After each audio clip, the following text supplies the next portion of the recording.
So my job today is very quick and very simple. One of my most important jobs is to let you know about our next event, which will be on Sunday, the 16th of May, again at 3 p.m. And the featured author is Jessica Marie Johnson, of Johns Hopkins. Her book, Wicked Flesh, Black Women, Intimacy, and Freedom in the Atlantic World, appeared with the University of Pennsylvania Press in 2020. And her interlocutor will be Laurel Semley from the College of Holy Cross. So that will be a very exciting event. And again, that's the 16th of May. And I also want to remind you that if you're not a member of the Society for French Historical Studies, please think about joining or rejoining. Because we didn't have the conference this year, some people haven't gotten around to it, but please give it some thought. The other thing I want to just give you a little advance warning of is that the Society is going to be looking for a new set of editors for the journal French Historical Studies. So that will be advertised very soon, and we hope that you will spread the news and consider doing it yourself. With all that said, let me also remind you not to unmute, and that the cameras cannot come on, and that's for security purposes and to ensure that this is a safe space. It is now my great pleasure to introduce my co-president, Sally Charnow.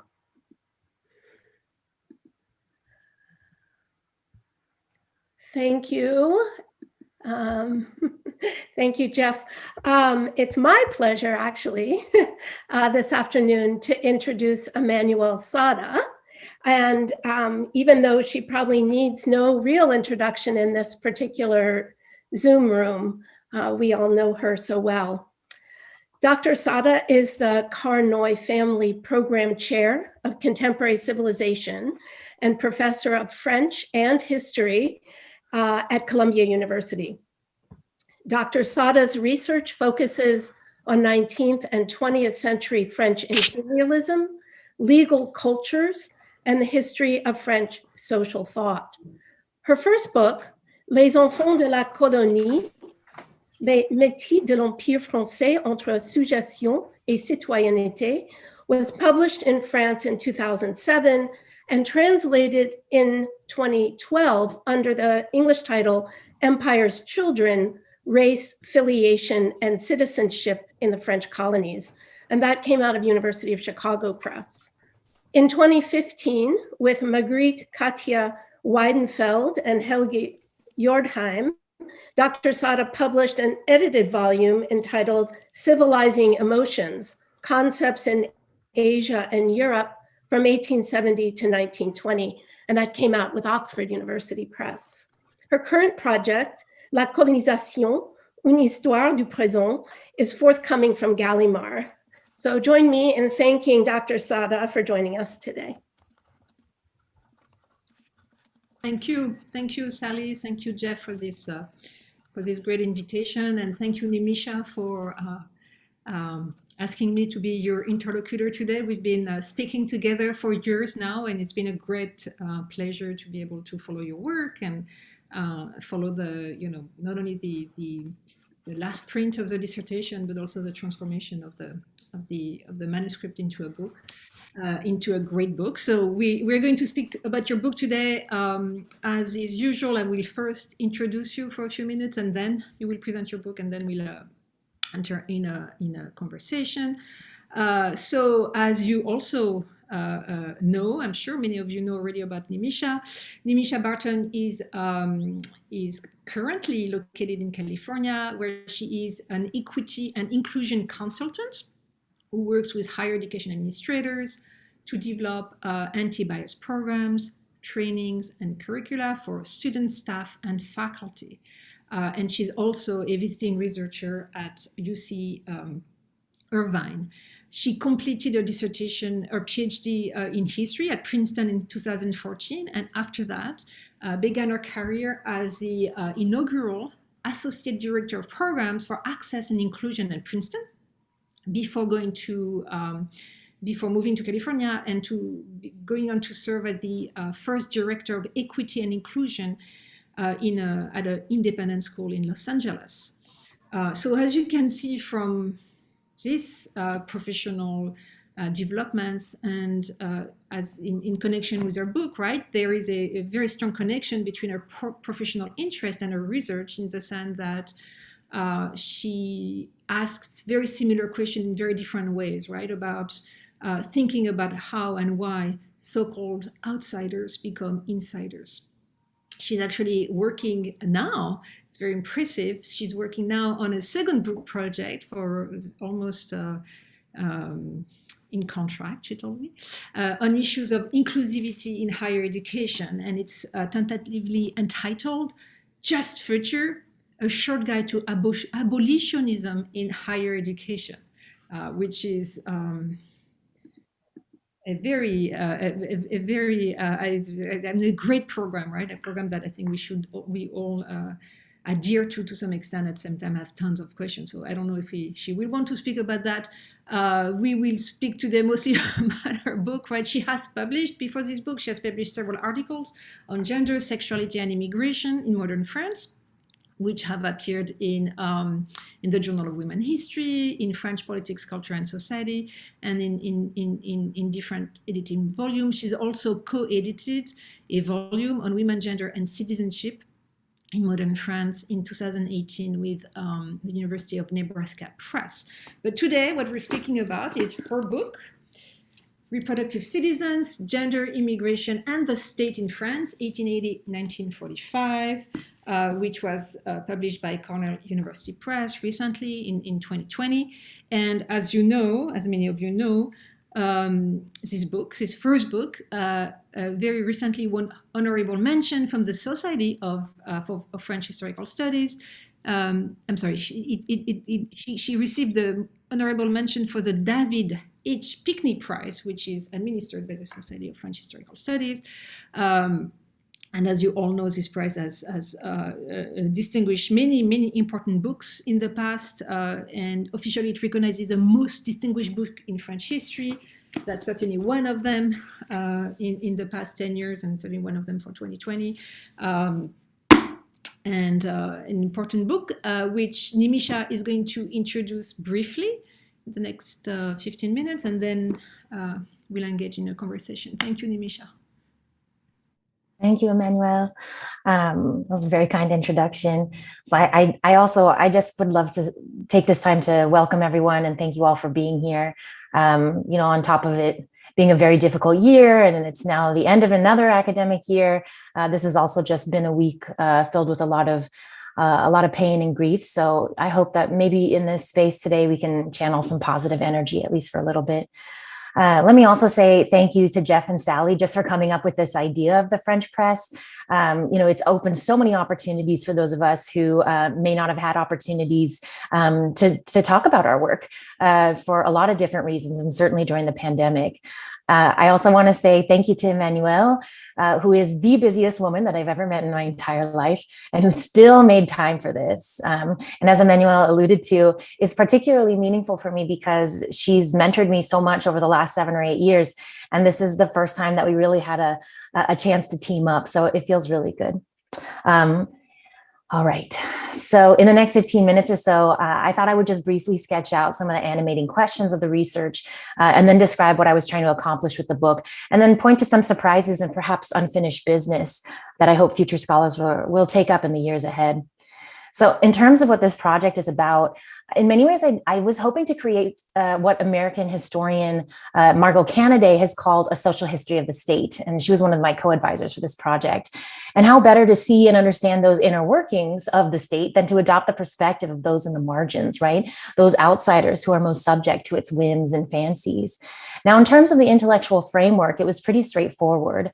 As all of us know, the nation state kind of writ large was consolidated over the course of the 19th and 20th centuries. It's more or less a fait accompli after World War II. And then for France, this couldn't have happened at a more inopportune time in terms of its demographic situation. The birth rate was plummeting during this period. And then with the cataclysm of the First World War, the worry that France might indeed disappear pervaded. And as a result, the French state and its officials had to adopt, or maybe I should say they thought they had to adopt a number of populationist policies and laws, enforced in official practice, all to rebuild the nation. So in the end, and this is what numerous welfare historians whose work I've built upon, they've shown us that a populationist state with strong pronatalist and familialist accents developed in order to rebuild the national community during this period, which we could call roughly 1880 to 1945.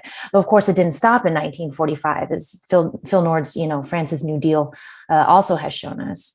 Which brings me to my initial guiding question, right? There's this inherent tension.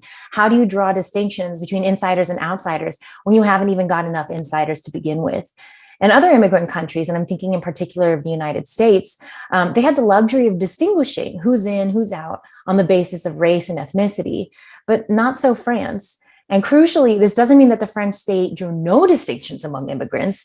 It's only that France and its state representatives, for them, the more salient categories, and this is my argument, were gender, sex, and reproductive sexuality, especially, at least in the official mind. And that's really the starting point for this book, and every argument flows from it. So those are the broad contours. Now I'd like to talk a little bit about what I was trying to accomplish and some of the surprises that I discovered along the way. So I began this dissertation way back in 2010. And at the time, the subfield of French migration studies was really bustling with activity. And so I confess that my only goal was to just carve out a teeny tiny space for myself in a very busy field. So methodologically, there seemed to be two major approaches in the field of migration studies. One was sort of these state-centered approaches from on high that focused on how the state dealt with immigrants in law and policy, as well as how various French elites discussed or talked about immigrants, so rhetoric and discourse.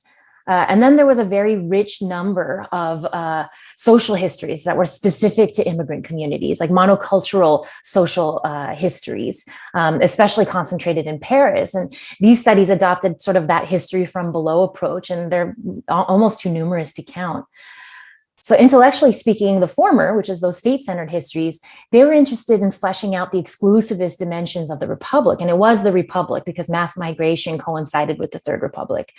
And the latter, social histories, they seemed more interested in asking questions about assimilation, integration, acculturation for very specific immigrant groups and what have you.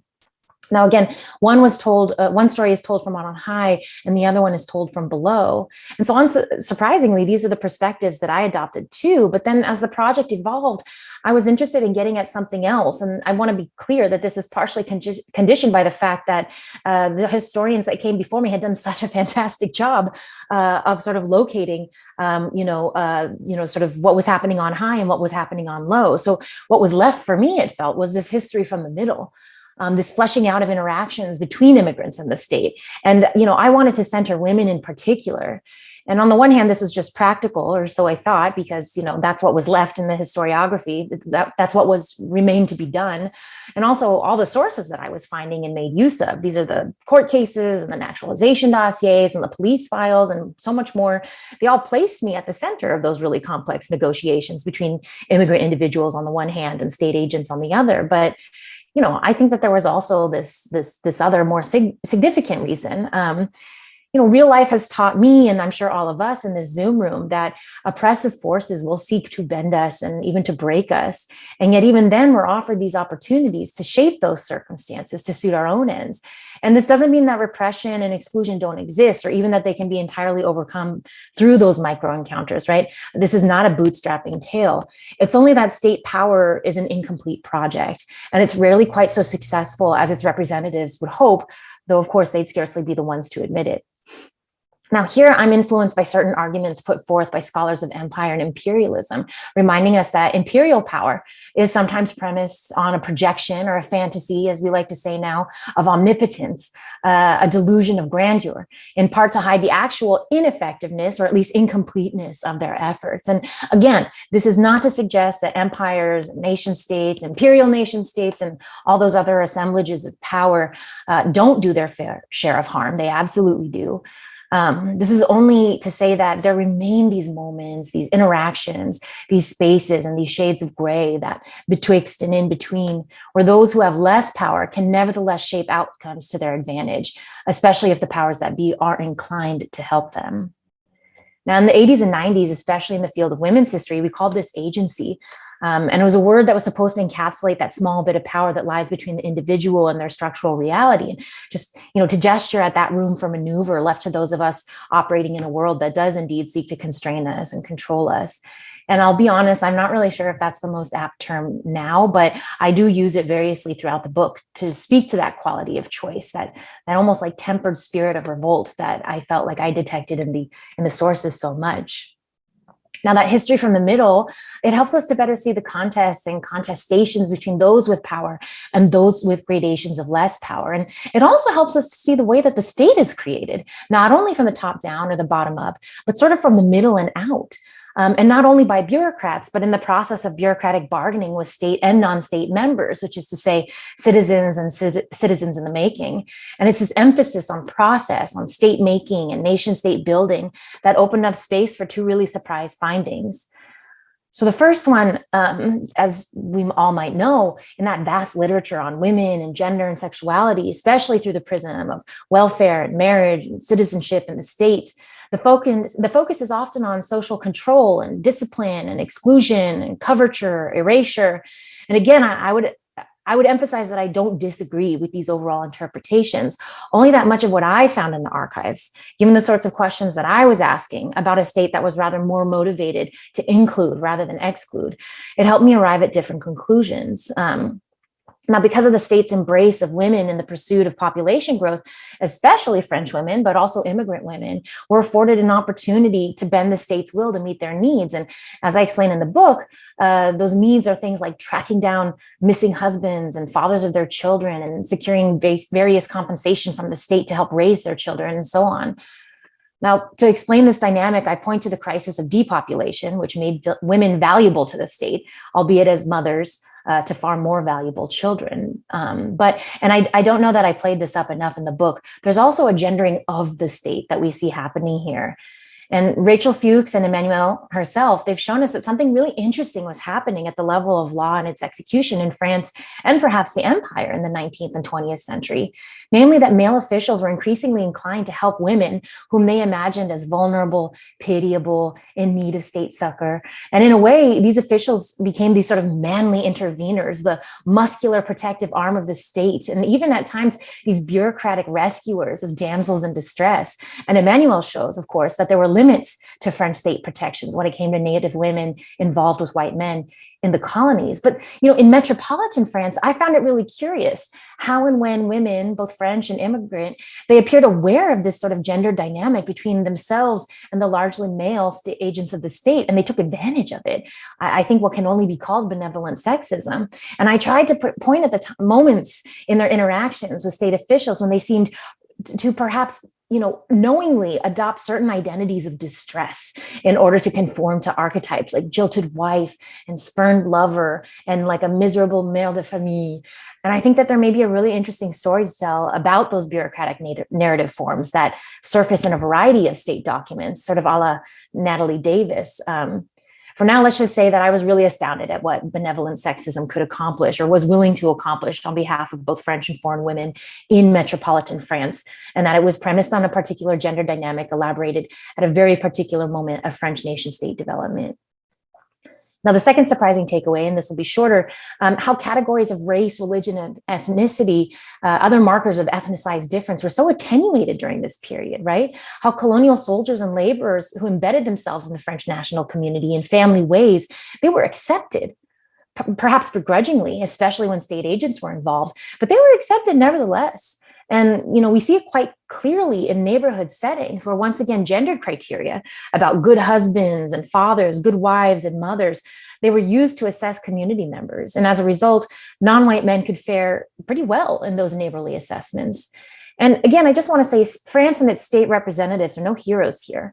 Just as it was the case that immigrants who married or mothered into the nation, non-white men are the unintended recipients of a form of openness and inclusivity that is entirely predicated on the dire straits France found itself in as a result of the depopulation crisis. And I'm at pains to emphasize this because I want it to be clear that there are no good guys in the book, right? Only guys acting in accordance with the better angels of their nature for what we could probably determine to be all the wrong reasons. All right, and I know I've been talking a lot. Just give me 2 more minutes because I'd love to point to where I'd love to see the scholarship go moving forward. And the first is, there's a history to be told about white men and especially white women's active participation in the development of a racist colonial state, right? We know a lot about white women's encounters with the colonial other, especially out there in the empire. We started to become familiar with the ways that white French women were metaphorically invoked by white Frenchmen in order to pass all kinds of legislation.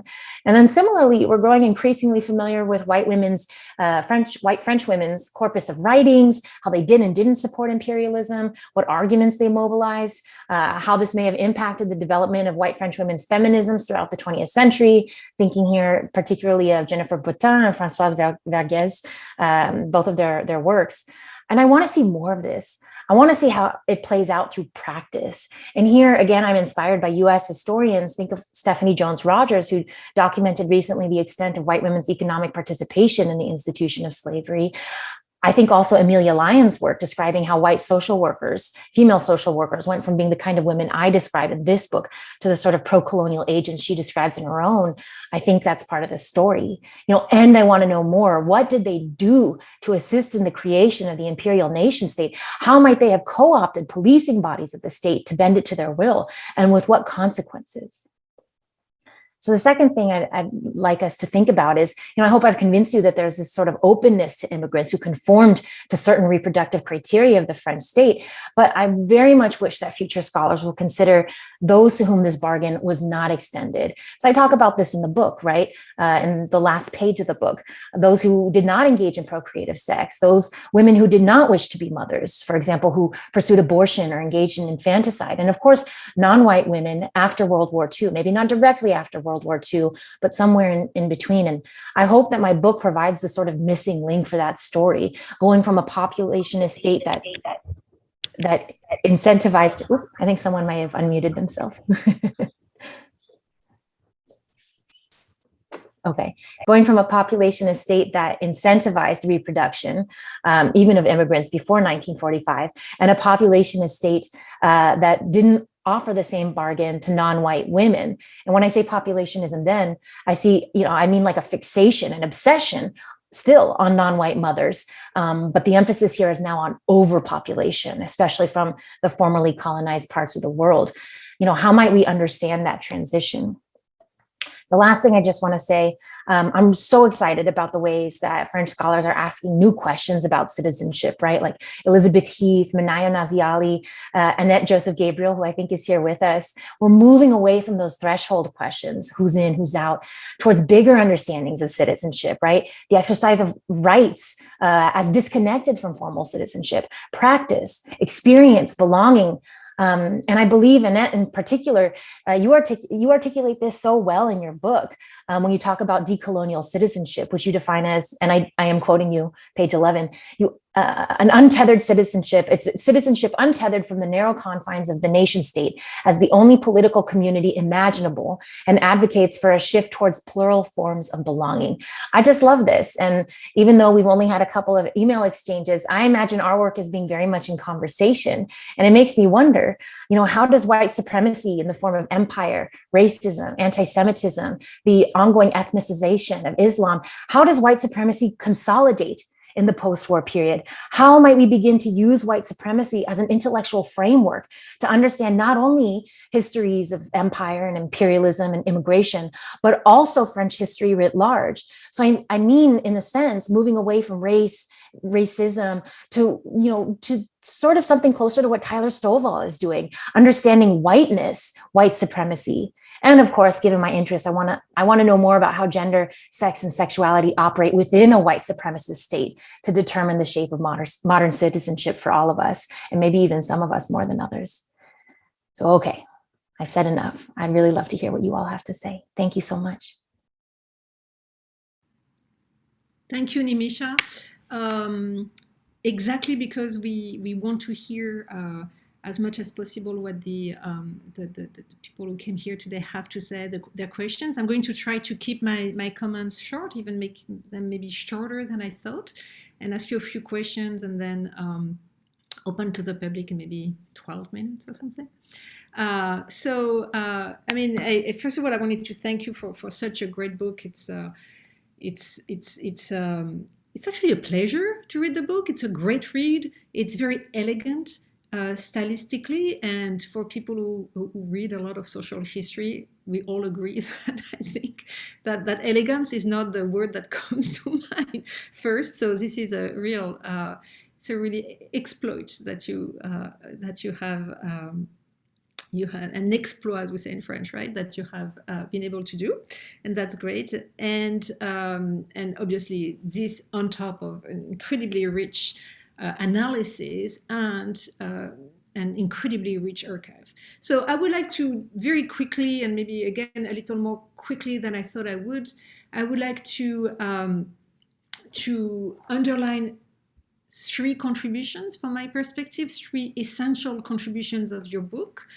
2 of them are thematic, I would say, and 1 of them is methodological. And I think, I mean, I've thought about those contributions I wanted to underline today in the context of the maybe possible questions I would ask you. So my questions are connected to those 3 points. So the first contribution is something you have already evoked in some ways in your comments, which is on how we think policing, how we think about the police and the work that the police does. Obviously, when we think about police, right, today, nowadays, we think of violent repression, or we think, following Foucault, about something that is less openly violent, but still a form of repressive discipline. Right, so your book, Nimisha, I think proposes different ways to think about the police, and I think that's very timely in the context of thinking about, you know, the role of the police in our modern society, about what we should do if we defund the police, for example. And here, obviously, I'm thinking about the police in a larger sense than just, you know, the institution that we call the police today, although one of your chapter 3, is really on the police, strictly speaking, and the role of the police in supporting reproductive citizens, right? But I'm thinking here about the police in a kind of 18th century sense of, you know, governing, right? Administering and governing and disciplining at the same time. And it seemed that your book, Nimisha, is interested in a finer level of policing, which is differentiated along gender lines. You insist constantly on the connection between 2 faces of the same medal, what you call supportive maternalism and disciplinary paternalism, right? The idea that, I mean, we see in your book constantly that they are agents of the state who punish men, who at least, or constrain men to do things, sometimes entice men, coax men into doing something that they don't want to do in order to support women, both French and foreign women, right? So one example, obviously, is, you know, the local, in chapter 2, the local naturalization officers who try to incite men to marry women in order to, you know, stabilize them, in order to create, you know, stable families, but also in order to support women who might be without a husband, maybe left to into very difficult situations, especially when they had children, right? So that's one thing that I found very interesting. Another thing is also something you touch upon in your comments, which is the issue of citizenship. Obviously, something that, you know, my generation has been working a lot on, has been very attracted to as a notion. And as you know very well, in most of the, I mean, in a very vast corpus of the historiography on immigration, citizenship was seen in a very statist way as a vertical notion, as a legal bind between the state and individuals. So in that context, it was a binary notion, right? Either you were a French citizen or you were foreigners, and historians have reproduced this binary in your work. And Nimisha shows actually a much more complex space of social rights, which involve material support, but also legal and emotional connections to different communities.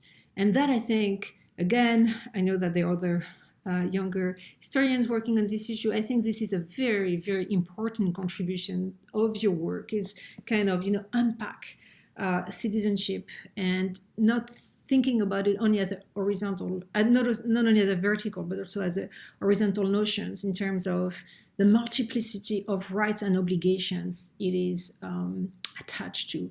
One important consequence of this is actually in your work, the understanding of the citizenship of Jews who were immigrants during World War II.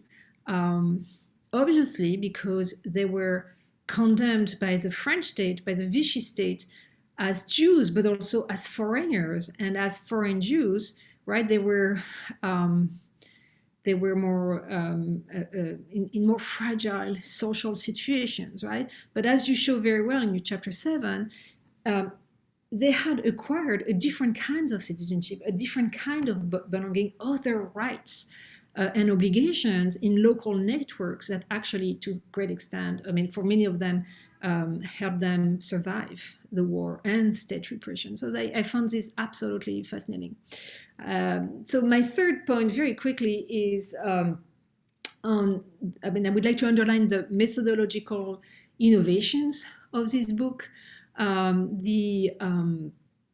what you do in the book constantly is to cross two sets of axes. One set is, on one hand, the state, what you call the social history of the state, right? So not just the policies, the high-level policies, but also the street-level bureaucracy, right? What agents of the state at the most local level do. And actually, here it's interesting, we can even include in the state private organizations that work alongside the state, sometimes with a different ethos, with different objectives, but also complement the states in its policing practices. So on one hand, you have this, so that's one axe. That's one axe. So with like, bureaucracy, obviously inspired, but not completely mechanically reproducing policies, right? And then on the other hand, you have the clients, right? The clients of the bureaucracy, the people, the object of their actions. But what is super interesting, I found in your work, is that you actually speak about the clients or the object of bureaucratic actions. Not only you speak about them as agents in themselves. So there is a moment, especially in chapter 5 and 6, where actually you look at those people not only derivatively from their interactions with the state. They have a life of their own, and that's very rare, I think, in this kind of historiography. It's very rare to get the people outside of the perspective of the state when you have started with the state. So that's one axe. The second axe is obviously, it's maybe not obvious for people who haven't read the book or seen the book yet, but the second axe is really is really that of macro and micro history. So that was more true in the dissertation than in the book itself, but you worked with, but it also shows in the book, and what is left in the book, you work with statistics, with tables, with census, with state statistics, and some the statistics from different kind of state agencies. And you cross them with a myriad of individual stories. And to the point that you go to the quartier vécu, right? The lived neighborhood in chapter 5 and 6, which is the neighborhood being the 11th arrondissement of Paris. You go there street by street, apartment building by apartment building, at a level of granularity, which I found absolutely fascinating. So I have 5 questions, but maybe I will not ask all of them because I see that we have very little time left. So let me maybe tell you all my questions at once. That would be easier, and then you can pick and choose, Nimisha, what you want to respond to. My first question was actually about archives and methods.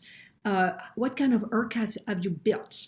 How have you articulated? How have you tried to articulate the macro and the micro level of analysis?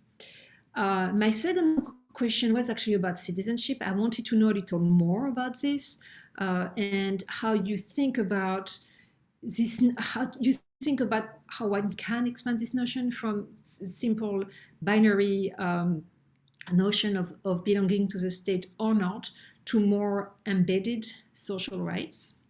My third question was about what you call, following an enormous historiography, the French enigma, the kind of protection, relative, obviously, very relative protection that Jews, including foreign Jews, including Jews in Paris, kind of protection that they benefited from, and how you see this work contributing to this very important movement of a micro-history of the Shoah in Europe. My fourth question was about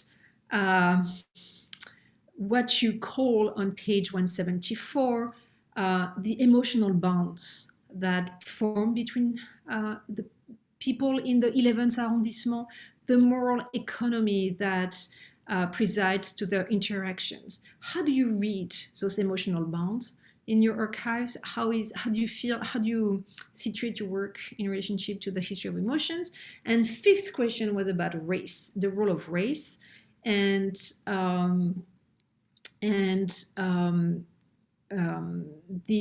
So what is very interesting, I mean, obviously you all have heard here in this Zoom room, everybody has heard about the recent kind of historiographical debates in France on the category of race as a sound category of historical analysis.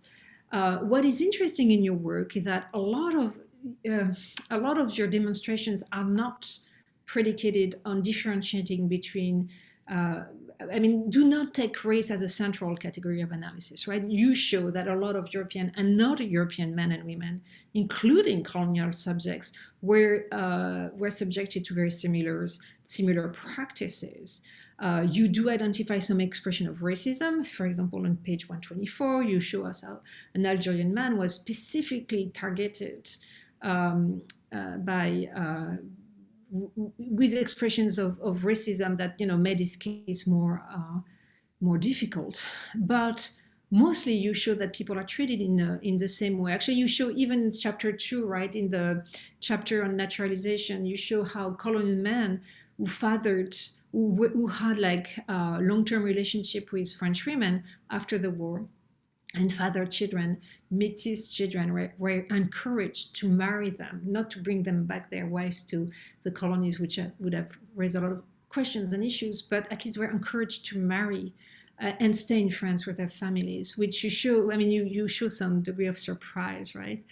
When you write this, it seems to me. So I wanted you to tell us a little more about how you think about the role of race in your work. So I'm going to look at the other question, that is to say the question that have arrived or will arrive in the chat. But while I do that, I think, yes, I will let you pick and choose the questions you want to answer now, Nimisha, quickly, so that we can open the floor for other questions. All right, great. I think you can all hear me now. Thank you, Emmanuelle, for those really rich questions. And I think I think I'll try to handle them in 2 or 3 minutes. How about that? And the first one I'd like to address is the one you were talking about the methodology, the macro and the micro.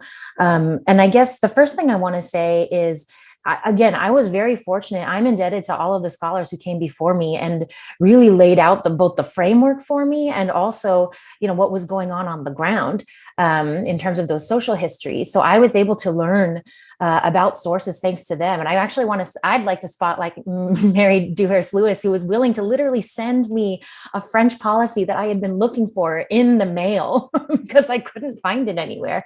Like that's the degree of help that I was getting. And so, when I went into the sources, I didn't entirely know that what I wanted to do at the time was develop a social history of the state. But I think a few things were working to my advantage. I think the first one is that, the social histories were so concentrated on the question of assimilation over time. And that to me seemed to be like that seemed to be sort of standard wisdom in the field. So that wasn't really a story that I wanted to tell altogether. What I was interested in was sort of that bureaucratic back and forth between immigrants and the state agents themselves. And I felt that I was allowed to do that because so many of the contours had already been fleshed out for me by previous generations of scholars, right? I think also getting to your question about emotions, you asked me this question earlier and I had never thought about it. And for me, I think it just seemed evident. I think there was sort of a priming that was necessary. So for example, reading those wonderful books by Anne-Marie Sohn and, Eliza Ferguson, also Christine Stansel, City of Women, Ellen Ross, Love and Toil, about Victorian London. These works, they came out in starting in the 90s, but they made such fantastic use of court cases in particular that had these like handwritten letters. And, maybe there's some sort of, it was hard to avoid the fact that there is pain, there is agony, there is emotion in those sources. They're thick files. And I think there may be some bias in the sense that, we're coming in at a moment of probably negative rupture in the lives of people. These are very serious crimes that are taking place in the court cases. So maybe the emotional tenor of the sources that you find there are sort of upped in a way, but it just felt so hard to avoid. And I think also because I was going into it with the framework that had been provided to me by generations of women's historians. I was just talking about this with Sally and Jeff right before we started. In so many ways where we've transitioned into a lot of interest around history of emotions, history of affect. And I think that was already located in a lot of women's history because of the sources that we had to use and because of the kinds of arguments that we had been making at that time. So I'm actually going to stop here just because I'm sure someone else asked a question about race and some of the other things that you talked about. And I want to make sure I'm able to incorporate what they have to say. Is that all right with you, Emmanuelle?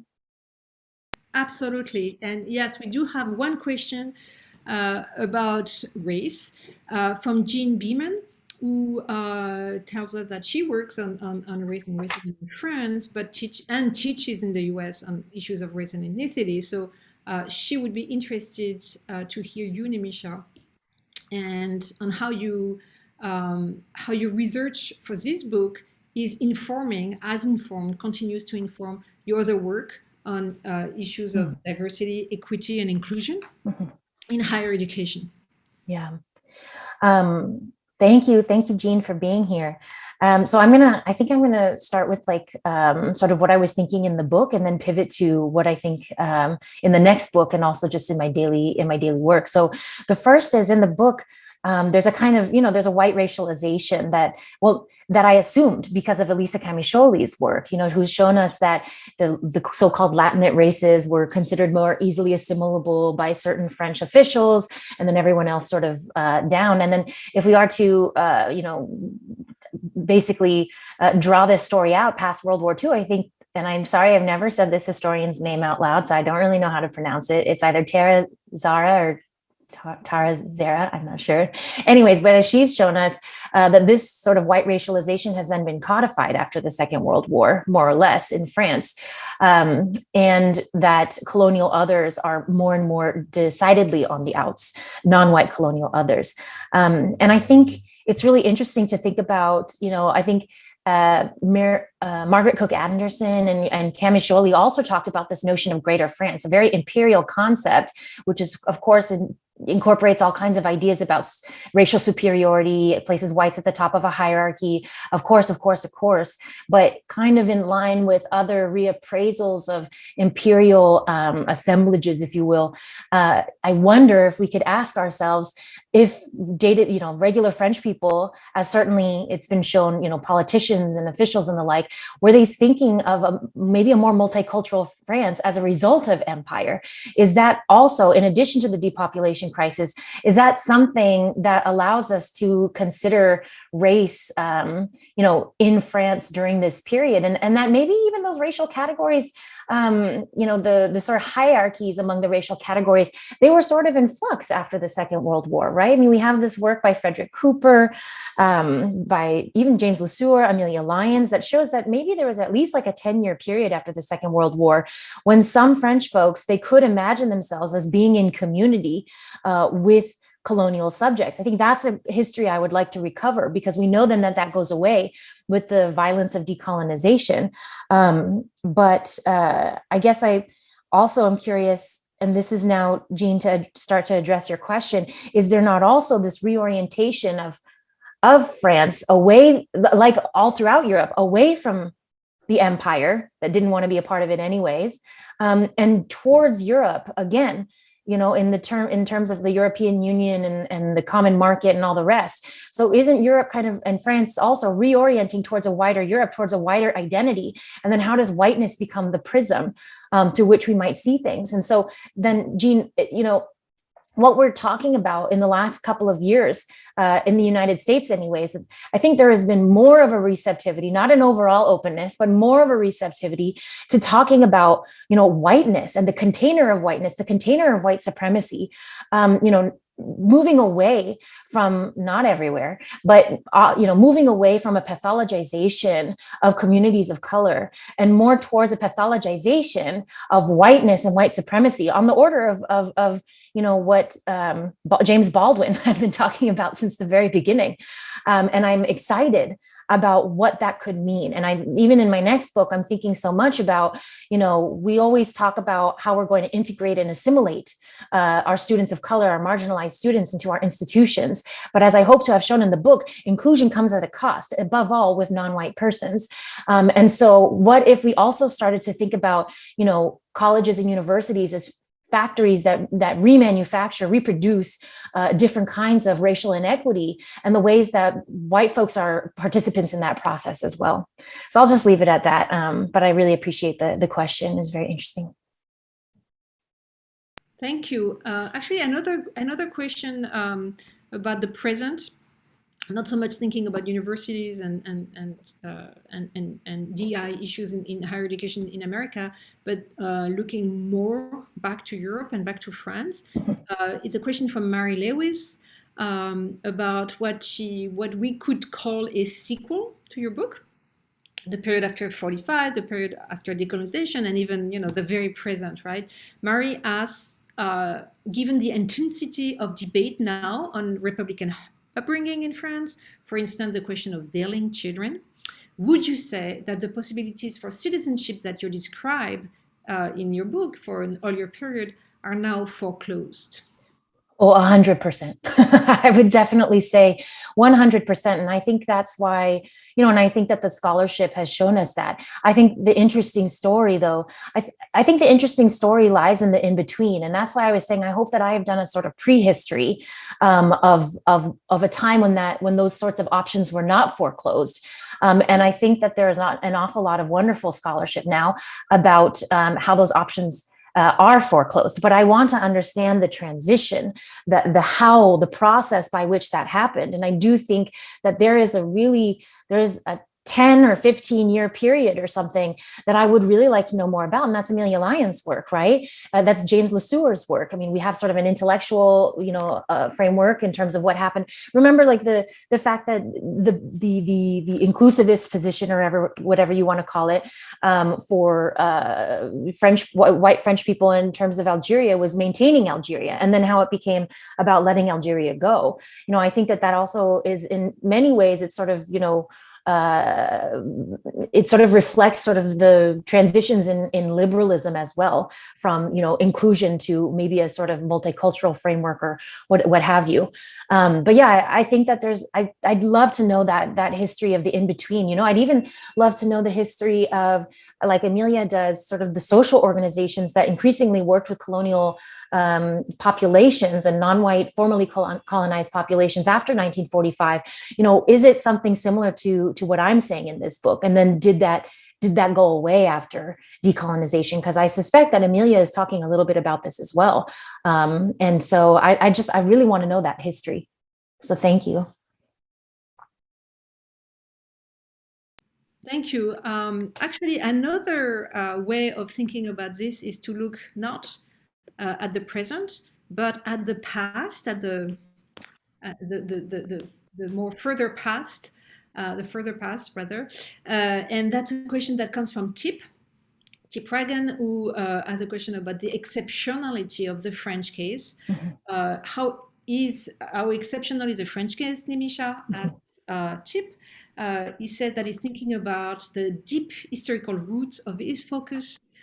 He's actually, he said he might misremember this because he read this a long time ago, but he recalls an article that discussed how the state encouraged Frenchmen to marry and have children with First Nation women in New France. And Tip, I think this is Salih Ben Messou's article in 2005 American Historical Review, right? I don't know if that's it, but she has this very important article about this, about the brief moment, a brief window of time during which not only the French state, but also missionaries tried to encourage Frenchmen to marry women in New France, in small villages of colonization, in order to stabilize actually French rule.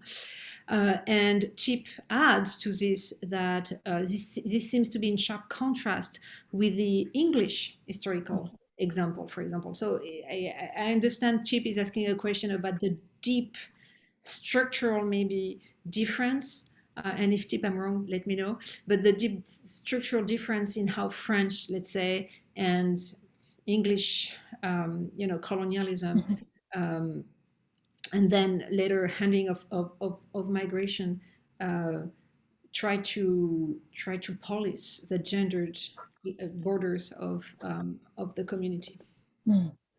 That's such an interesting question. And I have to admit that I don't know. I'm not sure, but if I were to think through it with you, I think the first thing that I would say is that I think there has been this long time view in France whereby wives are considered this sort of stabilizing force. And I think that's part of the story. I don't know where it comes from. I see it, that sentiment heightened on the Catholic right in particular. So I don't know if it's sort of part of a structure of family values that finally gets embedded in the state in the post-war period. And we see it's, in the process of embedding in the period that I describe. So that's one thing I would think about. I think the second thing that I would think about is the duration and amplitude of the depopulation crisis. I think back to Leslie Tuttle, I think you might be in the room, Leslie Tuttle's work on, these populationist policies that existed even before, the crise de dépopulation necessarily, right? And, the ways that there is sort of, at least there's that deep history there of continuity in terms of interest and thought about populations. But, as Foucault was telling us regarding biopower, all states are thinking in terms of their populations, the quantity and quality of their populations, especially in the 20th century when we have these world wars, right? I think all states are thinking about it. So in terms of how exceptional is France, I think in France, what you see is sort of, again, an amplification of what you see in other Western societies, but not necessarily something brand new, which I don't want to pretend doesn't lead to different outcomes in different societies. In the United States setting, there is a lot more immigrant women are treated with greater racial animus and more anathema, are considered more anathema to, and also, as Margot shows in Straight State, certainly also people who occupy the quote unquote, sexual peripheries of society as well. And at least I hadn't found that to be the case. So gosh, yeah, I'm sorry I don't know more how to answer this question, but that's what I would think about. So Chip just added in the chat that he loves the project and the talk. Thank you. So I don't see any more question. We have another 3 minutes. I don't know. Do you want to add something, Nimisha? I would guess there's just something that you had mentioned that I didn't really broach in my comments, and I'm sending through right now the link to the website. I think that's when you start to see, if you click on the appendix button, it brings up two different appendices. One is one on sources and methodologies, and one is just all of the quantitative data that Emmanuelle was referring to, that I was able to put in the dissertation because people have to read that, but that my editor said, you need to take this out of the book because she said that it would just bore people to death. So I did, and I put it on the website there. So there are different times throughout the book when I refer to the website and I'll make a certain claim. And back in the dissertation stage, and I'm sure graduate students, if you're on the line, you'll understand, but at the dissertation stage, you're trying to prove that what you're, there were so many people who said there weren't any immigrant women in France. I was like, I have to prove that they were just there before I can talk about the interesting stuff, right? And so that's, by the time it was the book, I thought to myself, okay, I'm just going to take it as, accepted wisdom that there were immigrant women there and children and all the rest. And I'm just going to throw all that information somewhere else so that I can talk about the more interesting stuff. So anyways, that's some of the quantitative stuff. And as I was saying with Jeff earlier as well, I think it responded to a psychological insecurity of mine in the very beginning, just fear that I didn't know what I knew. And so, it was a nice way of blending those patterns I was seeing in qualitative evidence and thinking to myself, am I even right about this? And then finding the numbers that backed me up when I said, I knew it. I knew I was right. So I think you see that most clearly in chapter 2. And so I did keep a lot of tables in chapter 2. But yeah, I just wanted to send that along. So thank you.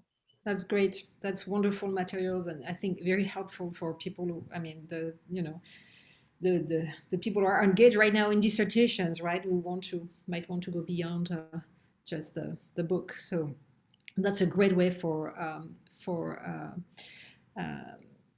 that's a great way of thinking about the kind of audience we as historians have, and how we address ourselves and our results, and how we present them to different kinds of people with different kinds of interests. So thank you so much. It's just 4 o'clock. Thank you so much, Nimisha, not only for a wonderful book, but for a super engaging conversation. Was a lot of fun for me, and I'm sure for the audience too. Thank you very much to all of you here today to take some time from your Sunday nap, or gardening, or eating ice cream, or walking. Nacho outside. Nacho is Tip's dog, who is on the I see on the photo here. So thank you very much all for being here. Thank you to Sally Charnow and Jeff Horn for today's event, but also for this wonderful series that I think as proved, right? Nimisha was speaking about has proved that French history can be fun and entertaining. So thank you so much. And again, thank you, Nimisha, for your wonderful book. And see you soon. See you in the chat. We had the next talk, which on May 16th. Is that it? Yeah, May 16th. Yes. Jessica Johnson, another wonderful book published in 2020. Thank you. Thank you, everyone, for coming. Have a great rest of your weekend.